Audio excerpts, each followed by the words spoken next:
There was one time I had to pull my gun, and it's a situation I often replay in my head and remember like it was yesterday. I didn't have a beef with anyone or any rivals, and I just believe I was in the wrong place at the wrong time. I was driving my van home each night like I usually do in my lane, following the speed limits, when a car screams up beside of me and matches my speed.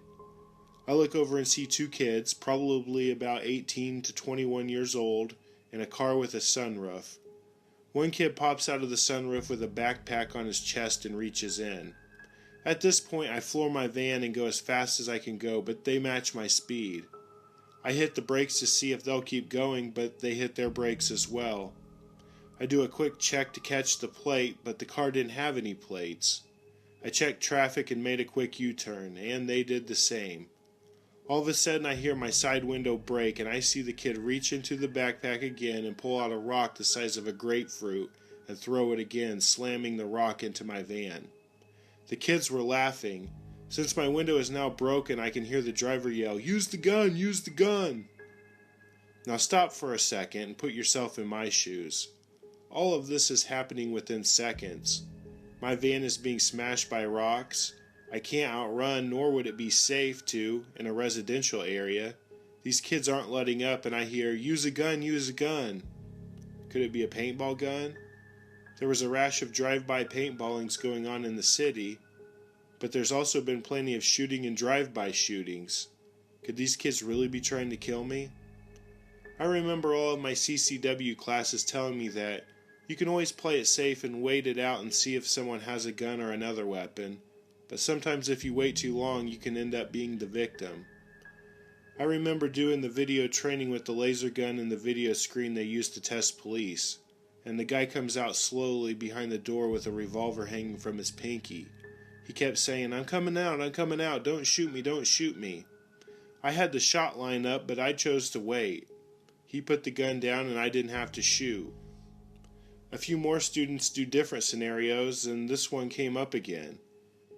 The ending was different this time, though, as the suspect came out from behind the door with his hands up and the revolver hanging from his pinky. In a split second, he spun his hand and was able to fire before the student was even able to get off a shot.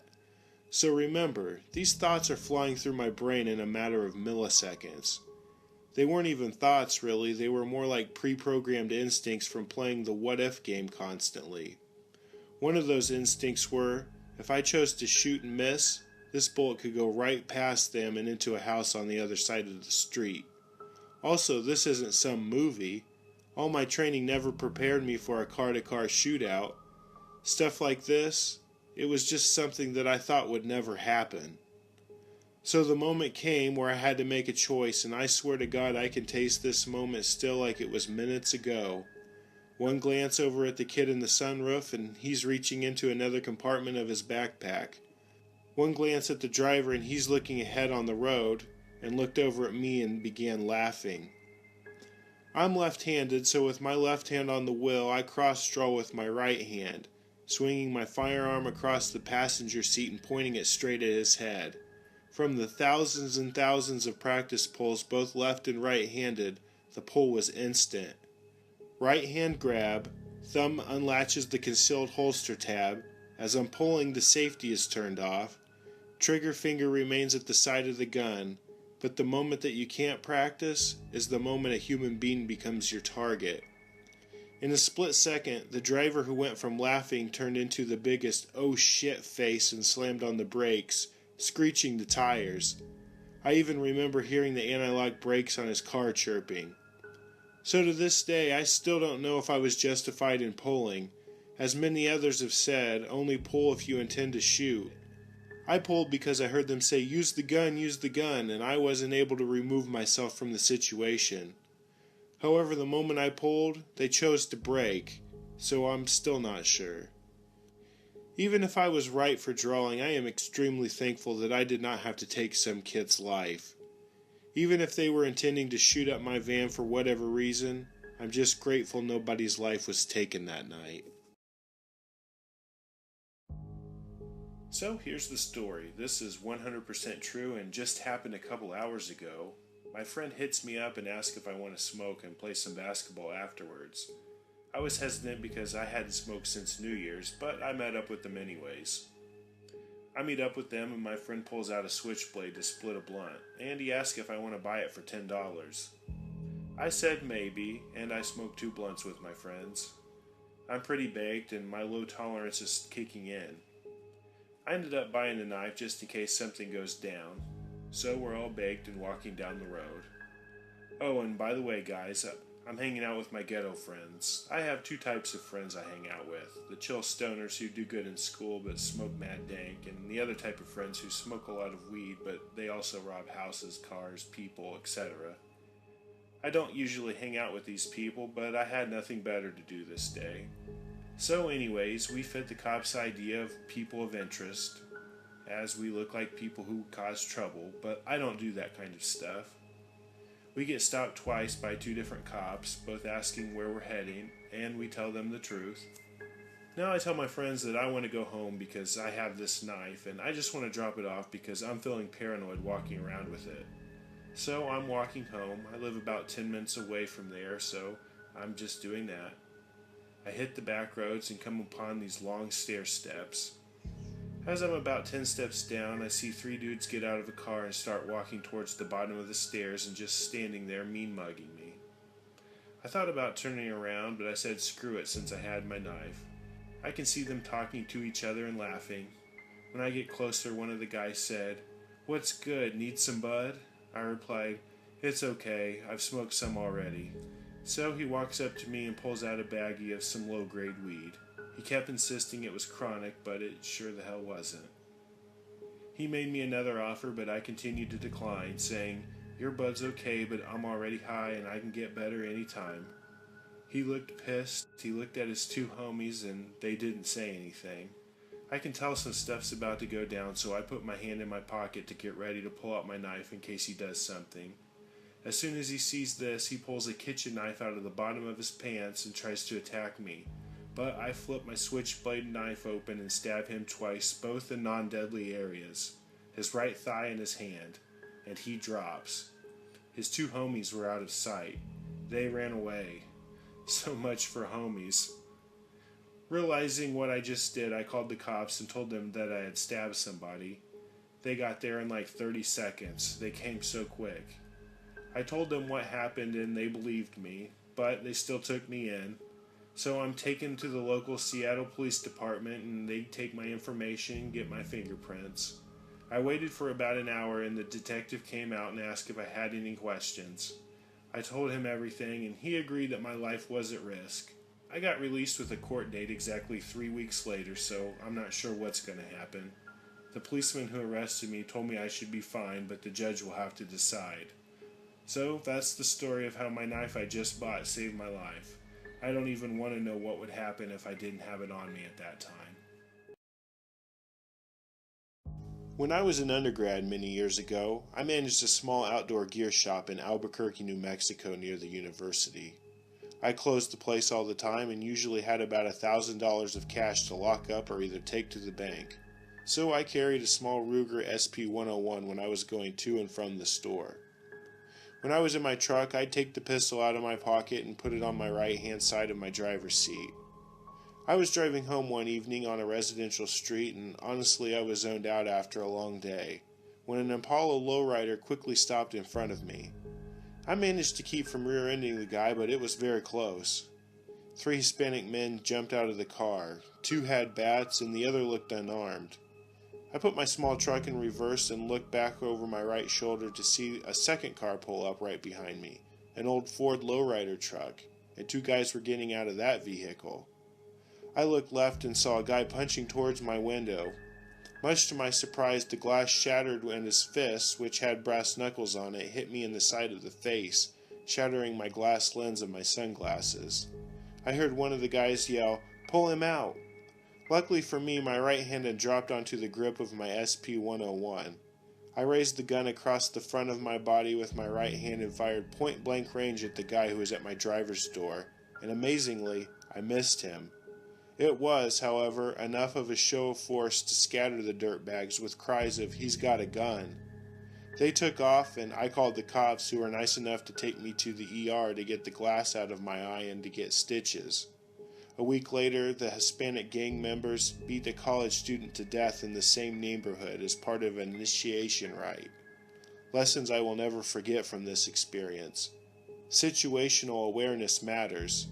If I had been paying attention, I probably could have avoided this or been in a better situation to respond. Secondly, you never know when a random act of violence will hit you. Carrying a gun can save your life. Number 3, it happened really fast and you can miss from 24 inches away. And number 4, never wear glass sunglasses. I'd also like to note that the bullet was never found. I had fired it from an upward angle going over the guy's head, so I'm not sure where it went. Also, the Albuquerque cops were great about the whole thing. I didn't have a CHL license, but it was legal to carry a gun in my car, so they didn't give me a hard time or take my gun. This happened to my wife's grandmother about 15 years ago. Her husband had passed away the year prior, and she had recently been going to the library to do some volunteering. This was in the wintertime, so her walk back was going to be when it was getting dark.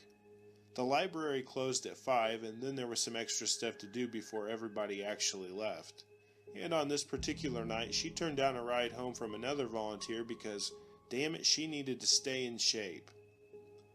Her house is about a mile away though, through some lightly wooded area here in South Texas, and she's about halfway home when she notices someone behind her.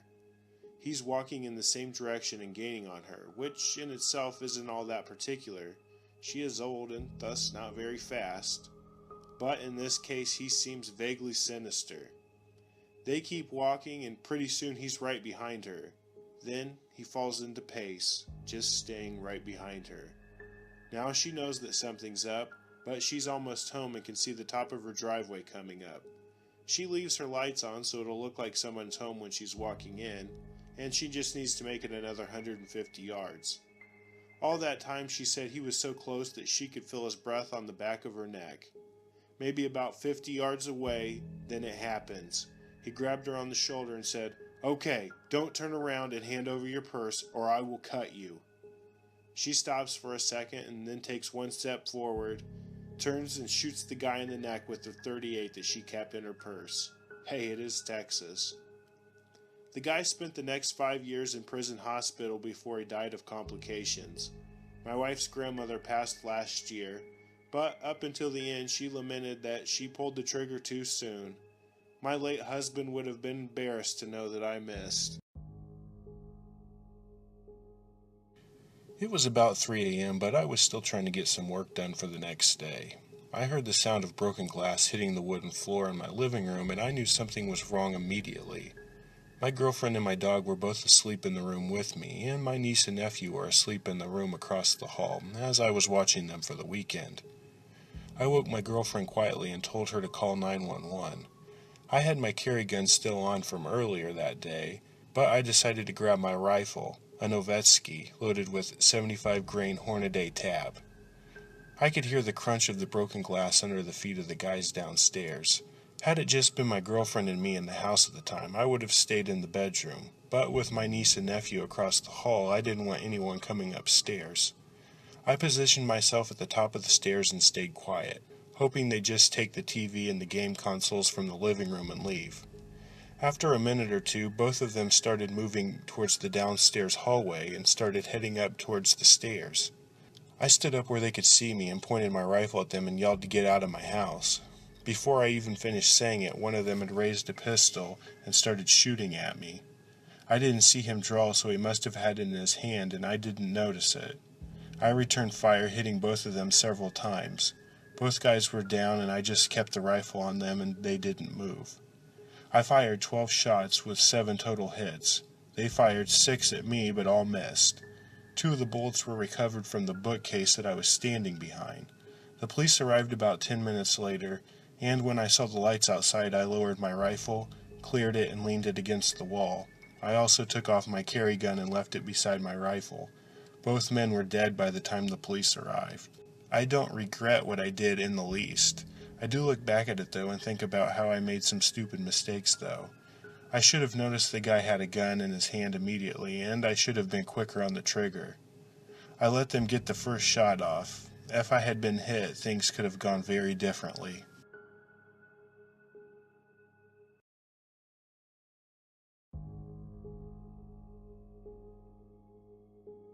I was driving to work and I passed a local gas station where there was a crew of roughnecks doing some landscaping. Just as I approached, one of them steps out into the road with one of those large leaf blowers on wheels, causing me to slam on my brakes and swerve to avoid hitting him.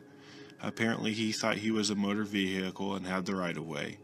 I just shook my head and approached the intersection about 15 yards ahead where the light had just turned red.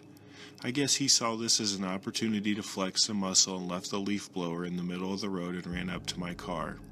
He was in his early 20s, a shirtless musclehead wearing camo, and I guess he thought he could intimidate me.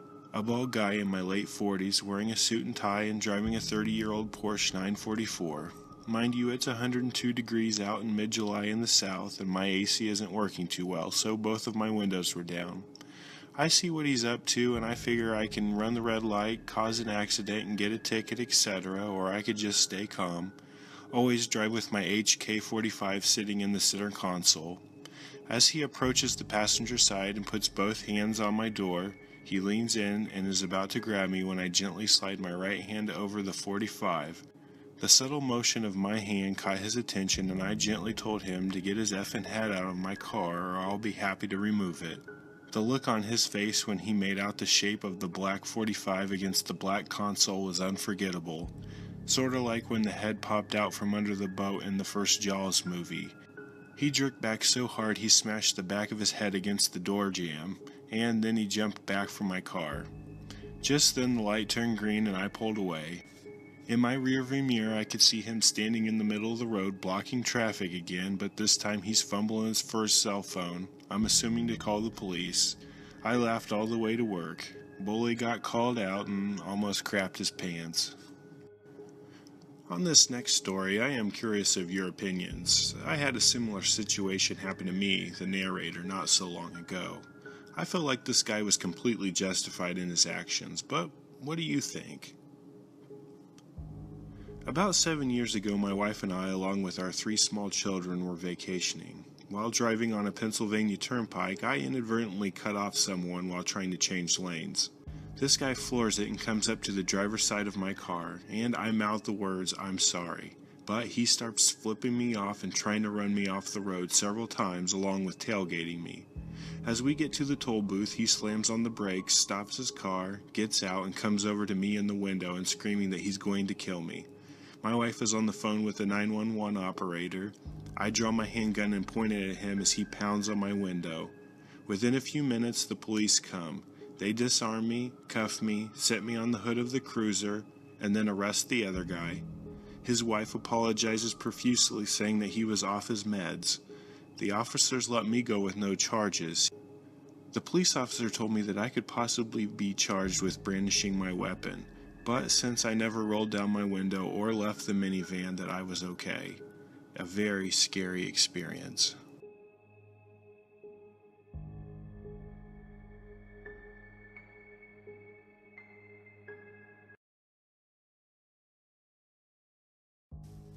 Before I tell you my story, I just want to give you a little background on myself. I've had my CCW for a little over 9 years. I carry regularly, but not every day. And in the numerous self-defense classes that I've taken, I've always been taught that you should avoid confrontation in bad situations. So here was the situation I found myself in. I am leaving the office a little early to run to a 4 p.m. meeting. I mistakenly miscalculated how long it would take me to get there, and I was running a couple minutes late according to the GPS. I know the area that I'm going to, and there is an unsavory part of town that I have to pass through to get there. Not the worst in our city, but it's a 45-mile-per-hour zone with 4 lanes and a couple spotlights, and I've been through this area dozens of times. Being late, I'm zigzagging in and out of traffic, trying to make up a couple of minutes at time. Finally, I get stuck behind 2 school buses side by side, and we roll up to a light just as it turns red. I'm in a newer car at the stoplight with all of the traffic around me. Looking to my left, I see a young kid about 11 or 12 wave at me and come running over to my car smiling. My first reaction is to check to make sure my doors are locked while he made his way over. My windows were already rolled up, and I pulled within inches of the bus in front of me, and I know there was a car right behind me. "Hey mister, I got off at the wrong bus stop. Do you have 50 cents I can call my mom to get home?" Now the kid looks very sincere and completely non-threatening, but I've always had a rule that I only donate to charities and not to beggars. 50 cents was no big deal, but I say no, sorry. He persists and gives me a "please, I just want to get home." I shake my head and say no. Suddenly my car violently lurches to the side and I hear my door handles being pulled on. I look over and see two large men trying to yank my passenger door open. I am in broad daylight in the middle of a crowded intersection with cars all around me. "Open your door, MFer, and get the F out." One of them jumps on my hood, moving across to my side. At that point, I grabbed for my Glock, which was in the side panel of the door, and brought it up with my left hand while reaching for my seatbelt release with my right. The guy instantly saw the gun and began to roll off, so I began to look for the other threat. That man had already taken off running, so I sweep back to see the first man, and I notice that while he's running away, he has what looks to be a thin pipe or a piece of rebar in his hand. My mind is blank. My adrenaline hasn't even started to kick in yet, and they're almost gone. Out of sight, and the entire ordeal lasted less than 20 seconds. I'm left there with the other astonished drivers all around, probably thinking, what the hell happened? The light turns green a few seconds later and traffic just moves out. I start to realize the reality of the situation, but what am I supposed to do? My mind goes back to the fact that I'm late for an important meeting, so I just drive forward and begin to take in what just happened. I put my gun away and debate on pulling over, but instead I keep driving. I dial the police on my cell phone while still heading to the meeting. I report over the phone that a child and two large men tried to break into my car while I was at a stoplight, but I was able to drive away. They asked if I could give a description and if I could stay in the area. I told them that I could talk over the phone, but there wasn't much else I could do, and they asked if I wanted to come in and give a statement. I simply declined, and the operator thanked me for calling it in as it was. I got to my meeting about 5 minutes late, and by that time the adrenaline and nerves had completely set in, but I got through everything okay without a problem. After leaving my meeting, I called my friend who is a CCW instructor and told him the story. He was very happy to hear that I was okay and not overly shaken by it, but confirmed that this is a known trick that happens.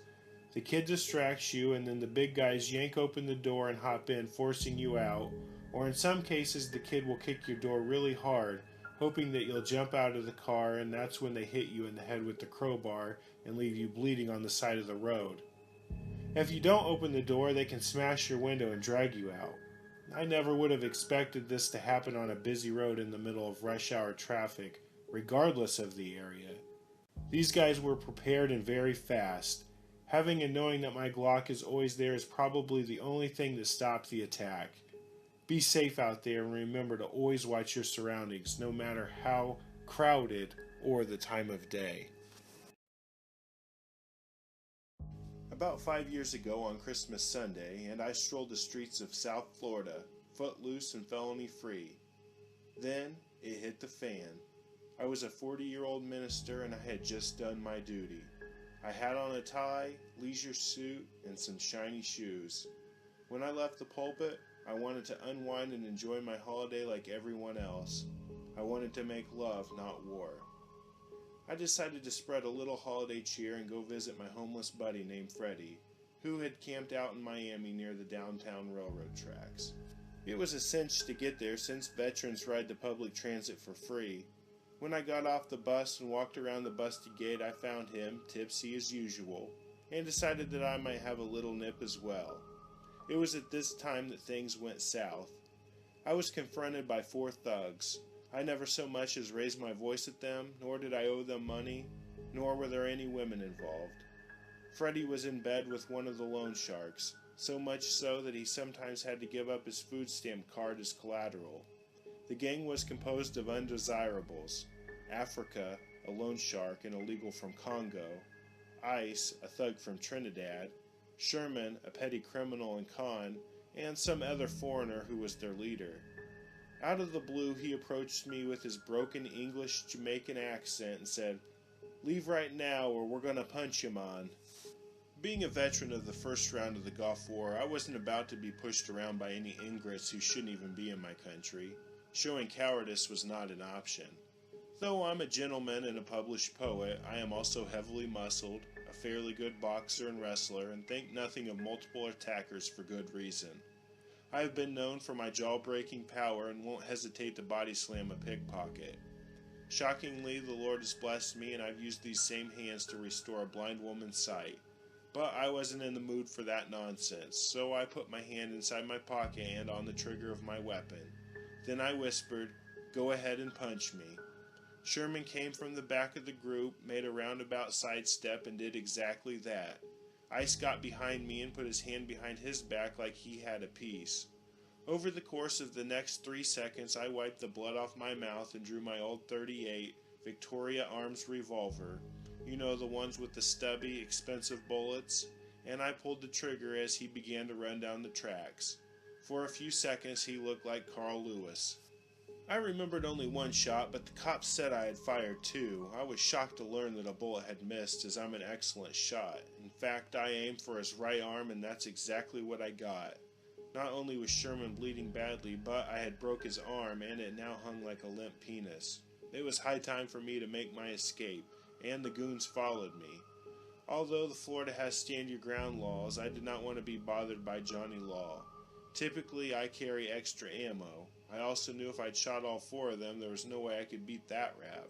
And even if I wanted to, if I shot and missed, there was a church across the tracks where one of them was on a bike, and if my aim was not true, I would desecrate a church, a major conundrum for a preacher. I went east and there was a cop car parked nearby. To the west was a bus stop, and as one approached, they all got on it as well, and the driver kicked me off the first bus. Then I failed to flag down a taxi because it had a high rate of speed. By the time another bus had come, the cops were on the scene.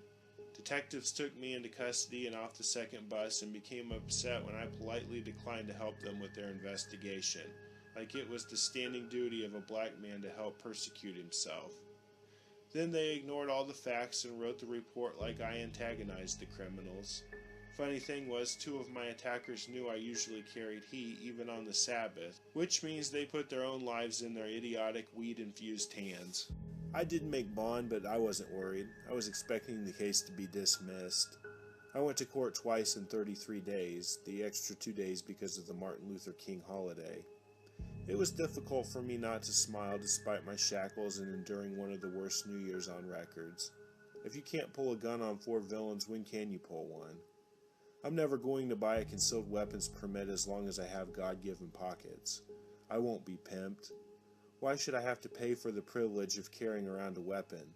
What's next, a $150 air and drinking water permit? Where was my permit when they sent me to Iraq? The state took no action, but my church fired me. I had the last laugh, though. As I approached the stage, I got canned, but I took the high road. My Bible says no man hath greater love than this, that he would lay down his life for his friends. It says nothing about laying it down for my enemies. I then blessed the congregation and walked away. The next Sunday I heard that only 6 members of the flock had showed up to the service. The following Sunday he lied and said he had offered me my job back as the assistant pastor, but I was too ashamed to assume my post. I'm an ex-sailor. Ashamed of what exactly? I thought preachers were supposed to tell the truth. I put some hate mail on his windshield that basically told him he should hang up his spurs. My captors were kind enough to lose my lovely lime green suit for me, but the county eventually reimbursed me. It was good that Jesus and Uncle Sam had taught me patience. In other news, my act of mercy and restraint was not appreciated, and I was stalked by the goons I chose not to kill. The pigs in blue and immigration did nothing. They looked at me like I had a crack pipe in my mouth. Those thoughtless white-collared bastards and hags asked me if I could produce the last names, addresses, and social security numbers of the thugs, or if I had any pictures of them harassing me in the act. I dare say I nearly lost my temper. Some Spanish cop actually sighed and screamed at me when I came near, saying that she only had 5 minutes left on her shift. Since I did not leave my balls in the wheat fields of Kansas where I'm from, I screamed back, I want you to get rid of these damn stalkers. It was then and there that I decided if I ever had to pull my pistol again, I would aim for the head or the heart.